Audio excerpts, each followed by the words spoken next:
नाथ समारम्भाम् नाथयामुनमध्यमाम् अस्मदाचार्यपर्यन्ताम् वन्दे गुरुपरम्पराम्।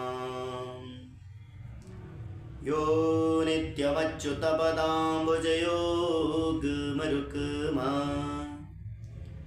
व्यामोहतसदधितराणि तृणाय मेने। अस्मद्गुरोर्भगवतोऽस्य दयैकसिन्धो रामानुजस्य चरणौ शरणं प्रपद्ये। श्रीवैष्णवान्वयपयोनिधिपूर्णचन्द्रम् श्रीमानशैलयमिनां करुणैकपात्रम् श्रीश्रीनिवासचरणाम्बुजभृङ्गराजम् श्रीराघवेन्द्र गुरुवर्यमहं श्रयामि। श्रीराघवेन्द्र गुरुवर्यमहं श्रयामि। श्रीगुरुचरण कमलेभ्यो नमः। अकारण करुणामृणालय भक्तवांछा कल्पतरु तड़ित पीताम्बरधारी रासरासेश्वर रासमंडिता वृंदावन बिहारी यमनांतचारी भक्त भयभंजन भक्त मनरंजन गोपी चित्तचोर चंद्रचकोर नवल किशोर अनंत कोटि ब्रह्मांड नायक परात्पर अखिलाधार अखिलेश्वर जगत नियंता भगवान श्रीमन नारायण को दिव्य पादिगल चरण में अनंतानंत साष्टांग वंदना गर्दै भगवान को महती कृपा को माध्यमबाट आज यो परम पुनित पावन प्रसंग को चर्चा हुँदैछ माघ महात्म्य। त माघ महात्म्यमा 28 अध्याय छन् र कति सम्भव हुन्छ हजुरहरुका बीचमा बसेर यो 28 अध्याय माघ महात्म्यको पावन चर्चालाई चरितार्थ गर्ने प्रयत्न गर्नेछु। नारायणं नमस्कृत्य नरं चैव नरोत्तमं देवीं सरस्वतीं व्यासं ततो जयमुदीरयेत्। भगवान श्रीमन्नारायणलाई कोटि कोटि साष्टांग वंदना। सरस्वती माता नरनारायण भगवान को पावन चरण में अनंत अनंत साष्टांग वंदना। सौनकादि 88,000 ऋषिहरूका सान्निध्यमा सुतदीको पावन समागम हुँदाखेरि आफ्ना गुरुदेव भगवान वेदव्यासजीले सुनाएको पावन प्रसंग माघ महात्म्यको चर्चा गर्नुहुन्छ। व्यासजी भन्नुहुन्छ शृणुसूत प्रवक्ष्यामि माघ स्नानस्यानन्तकं फलम् यदुक्तं तु वसिष्ठेन दिलीपपुरतो यथा। हे सुतजी, यो पद्म पुराण को परम पुनीत माघ महात्म्य को चर्चा गर्दैछु। जुन प्रसंग भगवान वशिष्ठले आफ्ना शिष्य दिलीपलाई जो वर्णन गर्नुभयो त्यही प्रसंग हजुरका बीचमा चर्चा गर्दछु। विविध किसिमका यज्ञ अनुष्ठान गरेर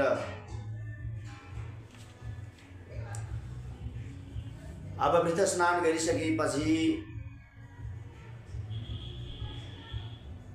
अपवृत स्नान गरेर मंगलाचरण वशिष्ठ ऋषिले यज्ञ समाप्त गरिसकेपछि आफ्ना नगरवासीहरूद्वारा पूजित भएका महाराज दिलीपले एक दिन विचार गर्नुभयो, अब म श्रेष्ठ भएँ, प्रतिपादित भएँ। मेरा गुरुदेव भगवान वशिष्ठले मेरा हरेक यज्ञ अनुष्ठानहरूलाई पूरा गरिदिनु भएको छ।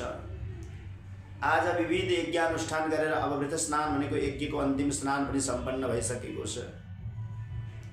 अब केही वृत्तिहरूलाई केही सेनाहरूलाई साथमा लिएर अब म यहाँबाट टाढा जान्छु, जङ्गलमा जान्छु, शिकार गर्छु, क्षत्रिय हुँ, जो अधिकार मैले प्राप्त गरेको छु, यही आशयलाई साथमा लिएर केही सेनाहरूलाई साथमा लिएर राजा दिलीप जङ्गलका लागि बाहिर निस्कनु भयो शिकार गर्नका लागि।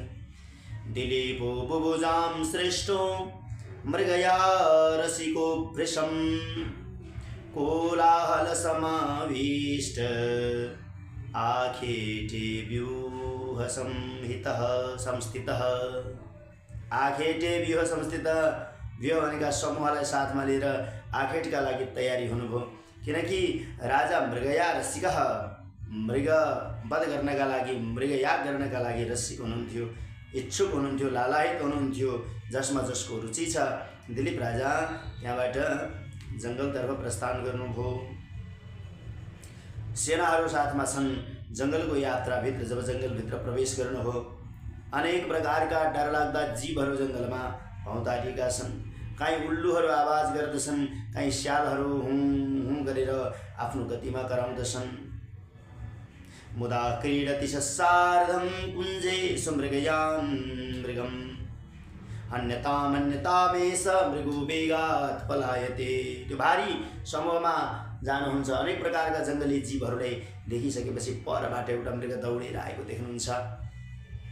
अनि सेनाहरू पनि भन्छन्, महाराज हजुरको अगाडि ठुलो मृगको झुन्ड छ, एउटा मृग अगाडि लम्किराखेको छ। हन्यताम हन्यताम, प्रहार गर्नुहोस् महाराज, प्रहार गर्नुहोस्। त्यही मृगको पिछा गर्नुहुन्छ महाराज दिलीप।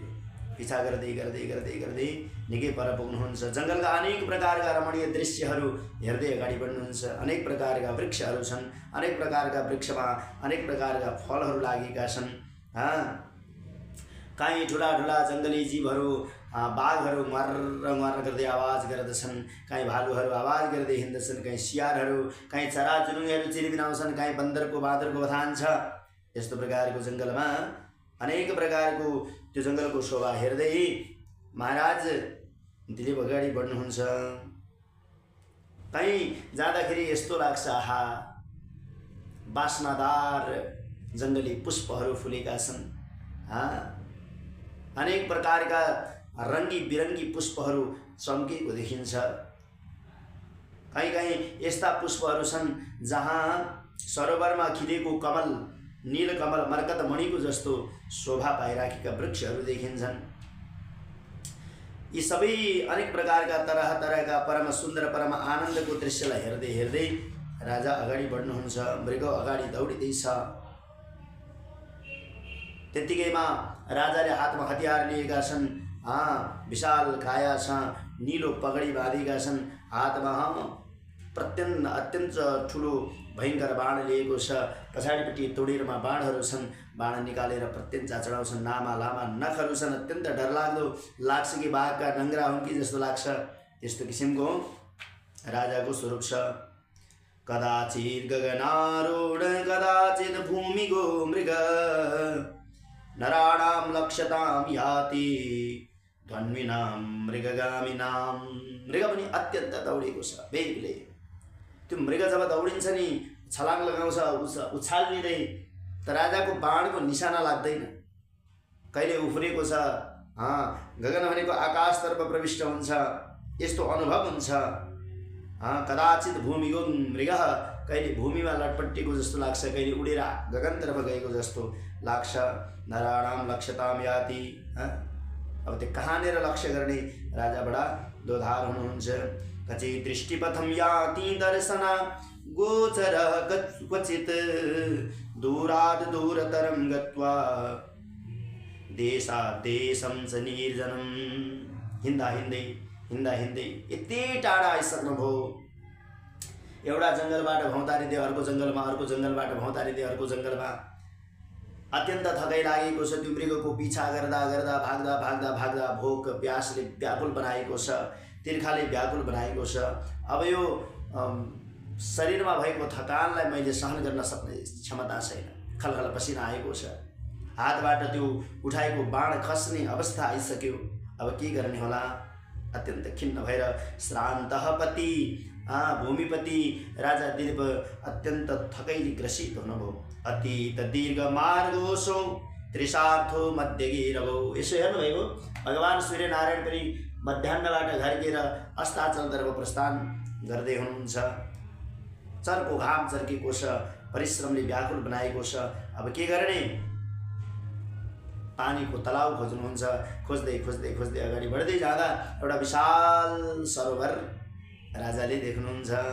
आहा, ददरसाग्रे तुक्कासारं स्पर्धयन्तमपां निधि धनपाद पतोरम तम सुतोर्थ सलिलम शुभम। त्यो जलाशय विशाल जलाशय छ, अत्यन्त मिठो जल भरिएको छ, त्यहाँ बास्नाले युक्त भएको। अनेक प्रकारका जलजीवहरू जलमा खेलिराखेका छन्। ठुला ठुला मगरमच्छ, ठुला ठुला गोहीहरू पानीमा, हिंस्रक जलजीवहरू पानीमा खेलिराखेका छन्। पद्मिनी पत्रपालासम छन्नम मकरतैरिवः। ती नीलो कमलले आच्छादित भएको सरोवर छ। सखेवाहरू खेलिराखेका छन्। हंसावले हाँसका समूहहरू खेलिराखेका छन्। यस्तो सुन्दर एउटा तलाउ देख्नुभयो। तलाउ देखिसकेपछि हतार हतार गएर त्यहाँ गएर पानी पिउनुहुन्छ राजाले। सारा राजाका सेनाहरू पनि कता कता अल्मल्लिएका छन्, कोही साथमा भएका तिनीहरू पनि जलाशयमा गएर पानी पिउँछन्। त्यो पानी पिइसकेर जब राजा यसो छेउमा गएर टुसुक्क बस्नुहुन्छ, सारा थकान दूर हुन्छ। हरन्तम सर्वसन्तापम हिमां सुमिव चातकम तम दृष्ट्वा भूतगत ग्लानि श्रातको जलदम यथा। जब राजाले पानी पिउनुभयो, अत्यन्त मन शान्त भयो। जब रात्रिको पहिलो प्रारम्भ भयो, घरमा फर्किन अनेक प्रकारका जङ्गलहरू अतिक्रमण गर्दै आएको छ। सम्भवै छैन, राजा जङ्गलमा भौँतारिँदै हुनुहुन्छ। पानी पिएर पनि मार्गको खोजी गर्दै हुनुहुन्छ। राजाले मध्याह्नको जलपान गर्नुभयो। जलपान गरिसकेपछि मार्ग खोज्ने क्रममा सायंकाल भयो। सायं सन्ध्या पनि गर्नुभयो। सन्ध्योपासनादि कर्म गरिसकेपछि मांसरहित भोजन पनि गर्नुभयो र अनुचरहरूको साथमा सरोवरकै किनारमा आज यहीँ रात बिताउँ, अब कहीँ जाने अवस्था छैन। निकै बेर भौँतारेर मध्याह्न पछाडि त्यहाँबाट निस्केर पनि घुम्दै फिर्दै रुम्जाटार भने जस्तै त्यही सरोवरका तलाउमा आइपुग्नुहुन्छ। अब उपाय केही छैन, अब के गर्ने होला भनेर राजाले त्यही रात बिताउने प्रयत्न गर्नुभयो। त जब रात बिताउनु भनेर शयन गर्नु भनेर तयारी हुनुभयो, अनेक प्रकारका जङ्गलका हिंस्रक जीवहरू कराउँछन्, आवाज गर्दछन्। सुँगुरको विशाल झुन्ड निस्किन्छ। राजा अत्यन्त क्रोधित भएर प्रहार गर्नुहुन्छ। सेनाहरू अत्यन्त क्रोधित भएर प्रहार गर्दछन्। अनेक प्रकारका बाण, हात, हतियारहरू प्रहार गरेर ठुलै त्यो सुँगुरको झुन्डलाई, त्यो बँदेलको झुन्डलाई परास्त गर्दछन्। कति मरे महाराज। अब यहाँ कुनै किसिमको डर छैन। आनन्दले शयन गर्नुभयो। शयन गरिसकेपछि राजा भएको ठाउँमा एकत्रित भएर सबै भोलिपल्ट बिहान उठेर, महाराज अब हामी राज्यका लागि जानु पर्दछ। जब राज्य सम्झेर भोलिपल्ट बिहानै हिजोदेखि घरबाट निस्केको, राजकाजमा पुग्न सकेन राज्यका व्यक्तिहरू कति चिन्तित होलान् रात्रिको समयलाई लिएर। अब जानुपर्छ भनेर जान तयारी गरेको त्यही बेलामा एउटा तलाउको छेउमा एउटा ब्राह्मणको कुटिया देख्नुहुन्छ राजाले। स्वपुरं गन्तुकामोऽसौ दृष्ट्वा तं पथितापसं ब्रह्माणं वृद्धहारितं वैखानसमते स्थितः। वैखानस वृद्धहारित पदका एकजना ब्राह्मण, जसलाई वैखानस ब्राह्मण पनि भनिएको छ, त्यो वैखानस ब्राह्मणलाई देख्नुहुन्छ। तपस्या गर्दा गर्दा गर्दा गर्दा अत्यन्त क्षीण र दुर्बल बनेको ब्राह्मणको शरीर छ। केवल परिक्षीण कलेवरम, त्यो कलेवर शरीरमा केवल अरू केही नै छैन, केवल हाड र छाला मात्र बाँकी छ। तपसा कृश देहम तम, त्यो पातलो शरीर, कृश शरीर, कमजोर शरीर भएका एकजना ब्राह्मणलाई देख्नुभयो। गएर ब्राह्मणको चरणमा राजा दिलीपले नमन गर्नुभयो। गुरुदेव हजुर को हुनुहुन्छ भनेको, म वैखानस नाम गरेको ब्राह्मण हुँ। महाराज कहाँ जानुहुन्छ तपाईँ भनेको, हिजोदेखि जङ्गलमा निस्किएको, यात्रामा निस्किएको।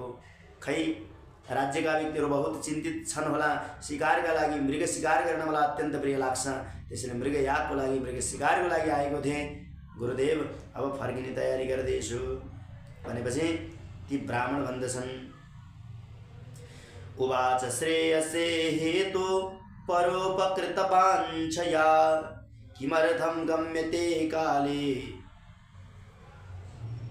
राजन पुण्यतमे शुभे। हे महाराज, यति राम्रो सुन्दर सरोवरमा आइपुग्नु भएको छ। मकरको महिना छ, माघ महिना प्रारम्भ भएको छ।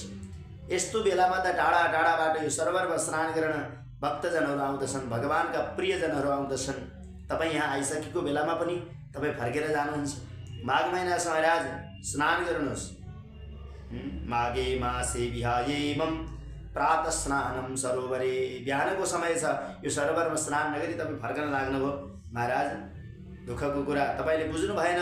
यो सरोवरमा माघको महिना छ, स्नान गर्नुहोस्, तपाईँको जीवन धन्य हुन्छ। प्रत्युवाच ततो राजन् नाहं जाने द्विजोत्तम। हे गुरुवर, क्षमा गर्नुहोस्, मलाई थाहा छैन यो माघ महिनाको महत्त्व के छ। माघ महिनामा यो सरोवरमा स्नान गर्दाको महत्त्व के छ, अथवा माघ स्नान गर्दाको महत्त्व के छ। माघ महिनाको पूर्ण विवरण, माघ महिनाको महत्त्व मेरो जीवनमा अत्यन्त आवश्यक छ। गुरुवर, मलाई माघ महिनाको महत्त्व बताइदिनुहोस्।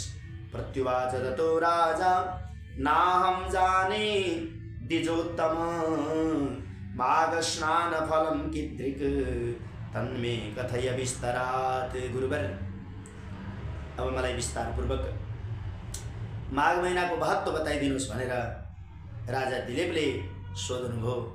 हे सुतजी, त्यसभन्दा पछाडिका चरित्र दोस्रो अध्यायमा चर्चा गर्नेछु।